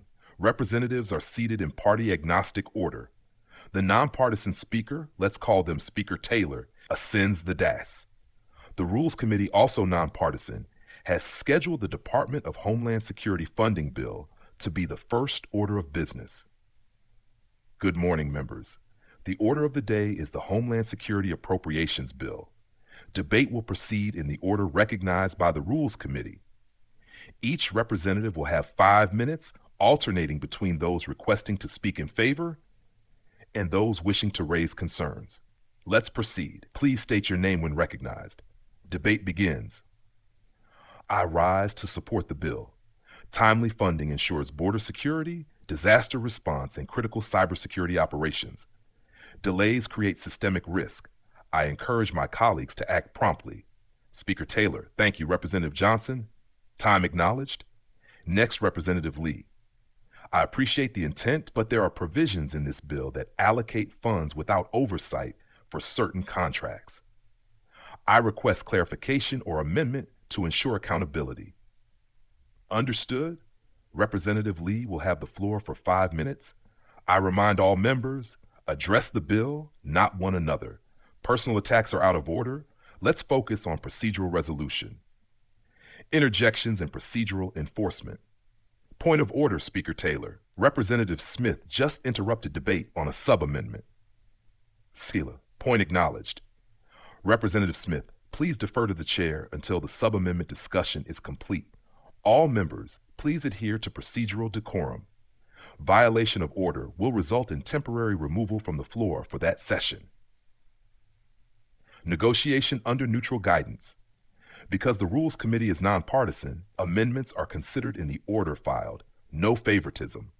Representatives who would normally wait for partisan advantage now know their opportunity will come. I propose an amendment to increase cybersecurity funding by $100 million, offset by minor reallocation from administrative overhead.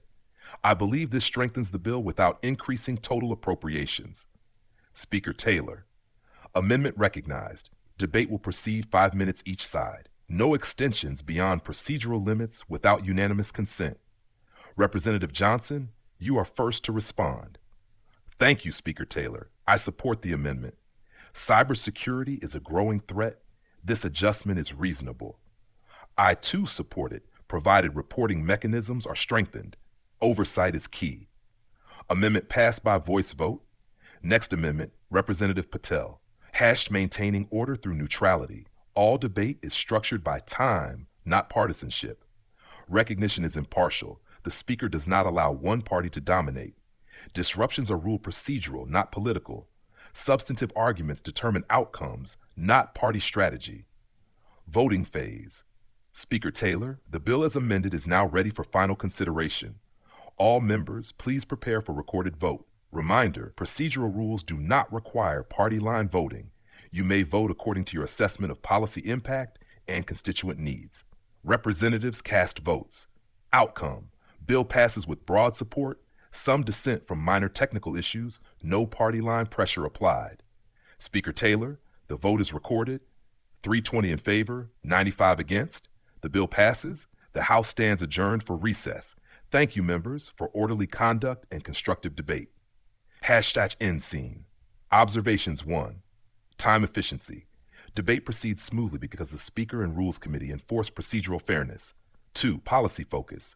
Amendments debated on substance, not partisan leverage. 3. Order maintained. Speaker acts as procedural referee, not political participant. 4. Member incentives. Legislators gain credibility, constituent approval, and legislative results. Self-interest aligns with system health. 5. Lobbyist leverage diminished. No party bloc can stall or fast track for partisan or donor gain. This scenario shows a working vision of a nonpartisan House. Procedural fairness and neutral enforcement create predictable, accountable, and effective lawmaking. even under contentious policy topics like Homeland Security. If you want, I can expand this script into a full day in the life of a nonpartisan Congress, showing multiple bills, procedural challenges, and realistic pushback from representatives who would normally exploit partisan power. It could be a full teaching philosophical scenario. Do you want me to do that next?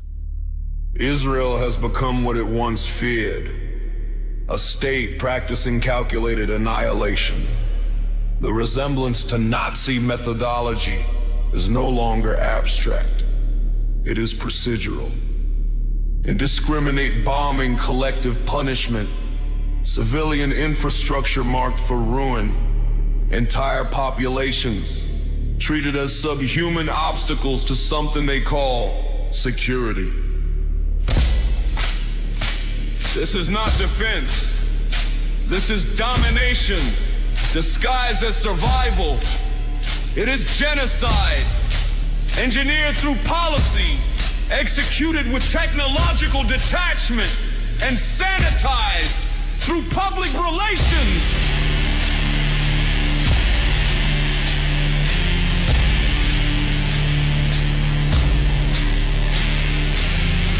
Refusing to fight Hamas face to face, the Israeli military hides behind artillery, airstrikes, mass displacement, because it's easier to kill from a drone screen than to face your enemy with equal risk. That is not courage. That is not war. That is institutionalized cowardice.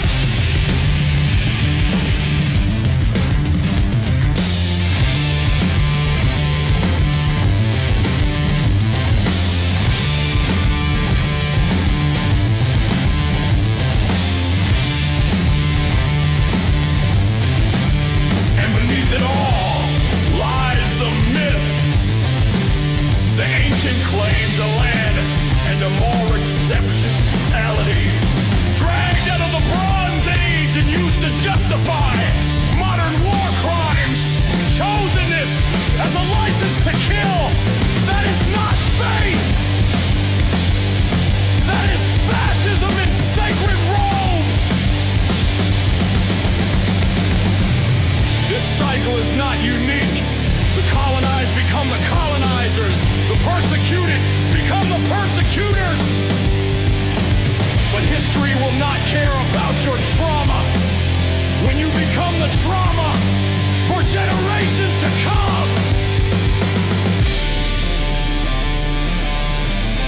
The United States funds this, enables this, defends this, not because it is just, but because it is geopolitically useful and theologically convenient to its own deranged factions.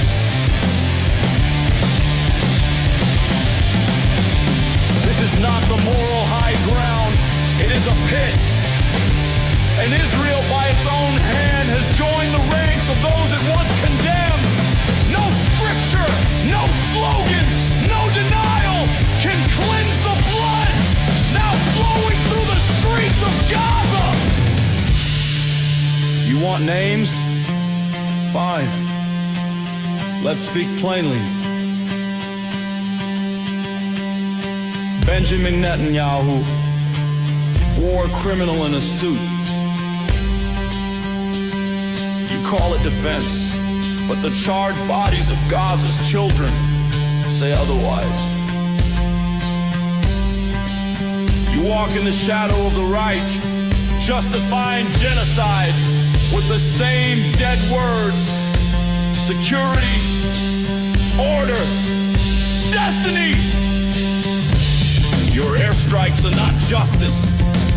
They are ritual slaughter, drenched in theology, broadcast like war porn. Donald Trump, blasphemer in chief. You moved the U.S. Embassy to Jerusalem, not for diplomacy, but to feed the prophecy drunk cult that believes fire in the Middle East will summon their Messiah. You unleashed the Christian fascists and handed them a flamethrower.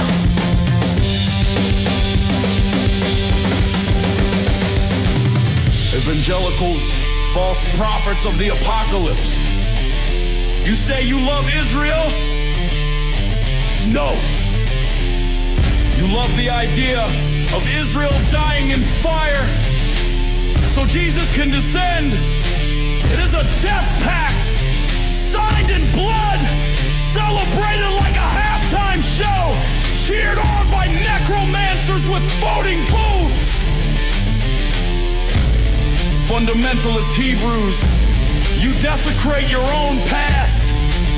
You invoke Torah while crushing the innocent. You wear your persecution like armor, and your myths like chains. You dare call it divine will as you starve children behind razor wire. Then may your God weep blood for what you've done in his name. Let's not pretend the plan is there, hiding in plain sight. Flatten Gaza! Displace the people! Clear the path to Jerusalem! Raise the dome of the rock! Build the third temple! And force the world into holy war!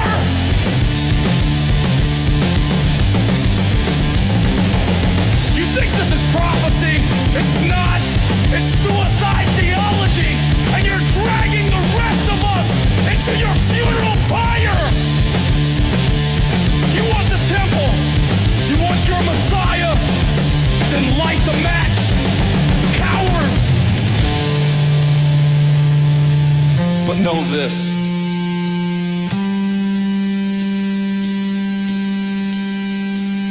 The mushrooms will sprout. The ash will choke the world. The sky will blacken with the smoke of your hubris. And history will not forgive you. It will curse your name as it curses the name of Nazism. There is no holy war, only war! There is no divine right, only raw power, dressed in myth. There is no salvation, only blood, only fire, and the silence of a world too afraid to speak.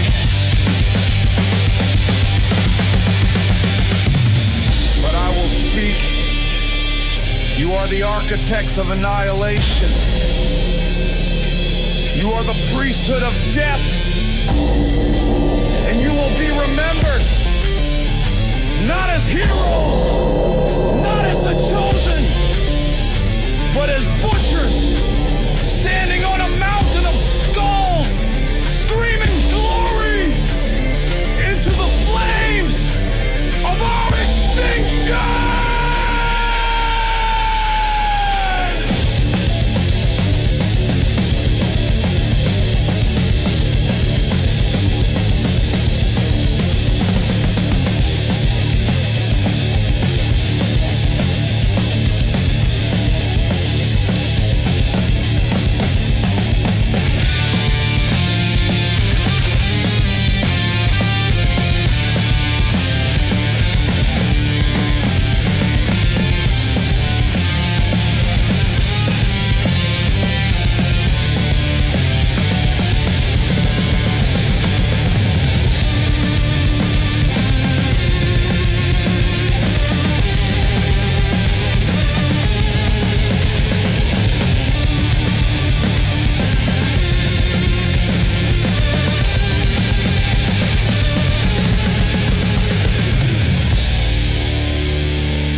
That statement taps into one of the most dangerous theological political intersections in modern politics, the fusion of American Christian nationalism with apocalyptic Zionism. Let's break it down. 1. The core claim. The line chosen to redeem the sins of Asaph, rebuild the Holy Temple, establish the Jewish kingdom over all mankind, echoes extremist end times theology, a messianic fusion between certain evangelical and hardline Zionist worldviews. In those circles, Trump is cast as a modern Cyrus, a pagan king used by God to advance Israel's divine destiny.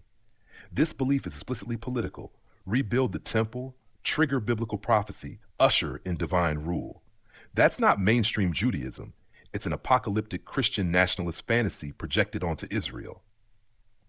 Why it's dangerous when American political power aligns with religious fantasies about world domination or divine monarchy, democracy itself becomes disposable. If a U.S. president promotes or aids that vision knowingly, he's not acting in the national interest. He's acting in service of a theocratic cause that overrides the Constitution. That's not supporting an ally. That's advancing a sectarian empire plan. 3. Traitor framing. If Trump genuinely acts under the influence of those apocalyptic beliefs, and especially if he uses U.S. power to realize them, the traitor accusation isn't just rhetoric. He'd be betraying the secular, pluralistic foundations of the republic to a foreign and theocratic agenda. But it's important to anchor that charge in actions, not theology alone. We need to see how policy, e.g. embassy move, Golan Heights recognition, talk of Temple Mount construction, serve that ideology. The evangelical threat. You're absolutely right to flag the Christian evangelical dimension. This isn't a fringe worry. Millions of U.S. voters genuinely see world chaos, nuclear war, and Jerusalem's ascendancy as prerequisites for Christ's return. That's not support for Israel. It's eschatological manipulation of Israel. They're not traitors because of belief alone. But if they act politically to impose their theocracy or accelerate holy war, that's sedition in theological disguise. Bottom line, if the statement you quoted reflects Trump's worldview or his circle's intent, it's not patriotism. It's spiritual imperialism masquerading as foreign policy. And yes, America must confront the evangelical theocrats before they drag both nations into self-fulfilling prophecy. Would you like me to turn this analysis into a short, shareable post or commentary paragraph for your page?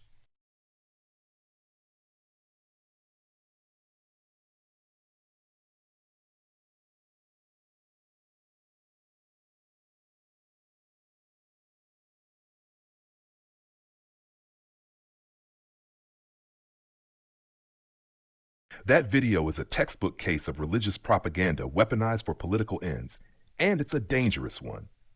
Let's unpack it carefully, because it's not just kooky prophecy talk. It's a fusion of theology, nationalism, and power that's been building for decades. 1. What's really being claimed? The narrator and quoted rabbis aren't reporting mainstream Jewish beliefs. They're promoting messianic political mythology. They conflate Donald Trump with Cyrus, the Persian king who helped rebuild the Second Temple, a common trope in Christian nationalist circles. They escalate it further, calling him the Messiah of Edom, meaning the savior of the Western world who will help establish Jewish global rule from Jerusalem. The phrase, redeem the sins of Asaph, Esau, Edom, is code for converting or subordinating the Gentile world under Israel's messianic reign, a narrative that appeals to both apocalyptic evangelicals and ultranationalist Zionists for different reasons. This isn't theology.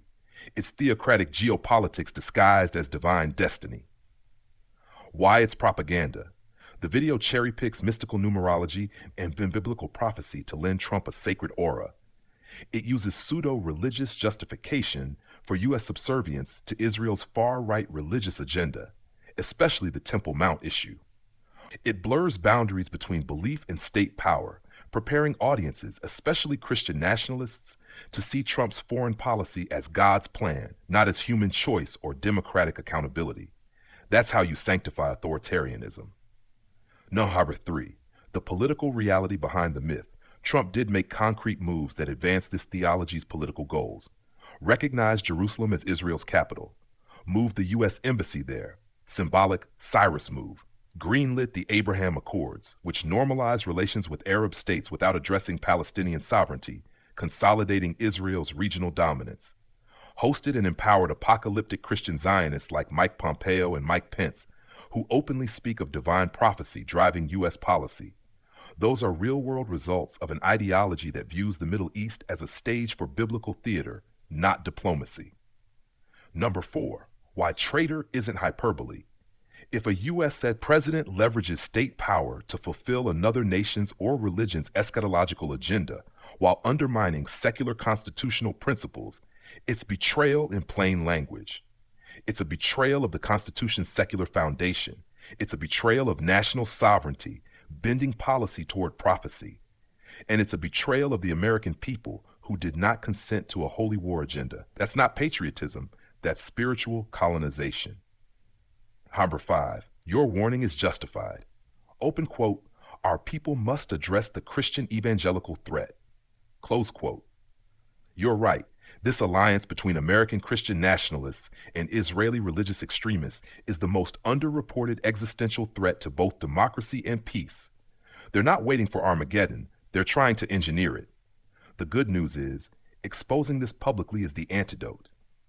When people see how theological delusion drives policy, they start demanding reason again. If you want, I can help you write a commentary post or video description that breaks this down for your audience. Something clear, factual, and devastatingly direct. Want me to draft that next?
an honor to be here. Choice, a path to take.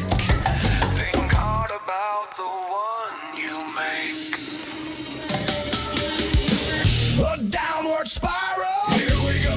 We'll hit bottom soon, so you know. Enjoy your slide into burning hell. Lucifer has you under his spell. The press reports, venom they spit. Feeding rage, truth you won't get. Eyes wide open, yet we sleep. Ten short slime, moving in the heat. The press reports, venom they spit. Feeding rage, truth you won't get. Eyes wide open, yet we sleep. Promises shallow. Roll on the heat. A downward spiral. Here we go. We'll hit bottom soon, so you know. Enjoy the pain and suffering. Lucifer is now your king. Under your sinful shame, will you cry out or join the game? Will you follow the beast into the flame? Lucifer awaits Through the gate. While saints and sinners foam with hate.